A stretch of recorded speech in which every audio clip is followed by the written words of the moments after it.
हजुरहरूलाई नि 5वटा प्रश्न राखे ल, पटापट भन्ने ल। मानिसको 32वटा दाँत हुन्छ भने बिरालोको कतिवटा हुन्छ? गलत। यसको सही एन्सर 30वटा।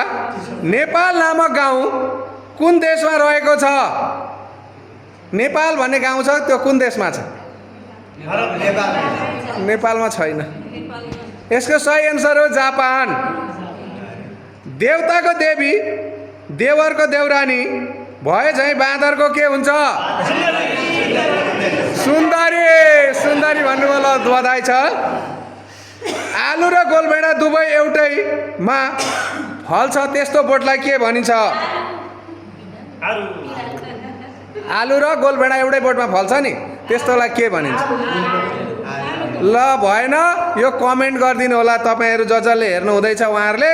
र लास्ट प्रश्न, भित्तामा बस्छु, टुलु टुलु हेर्छु, महिना दिनपछि चोली फेर्छु, ल भन्नुहोस् के हो?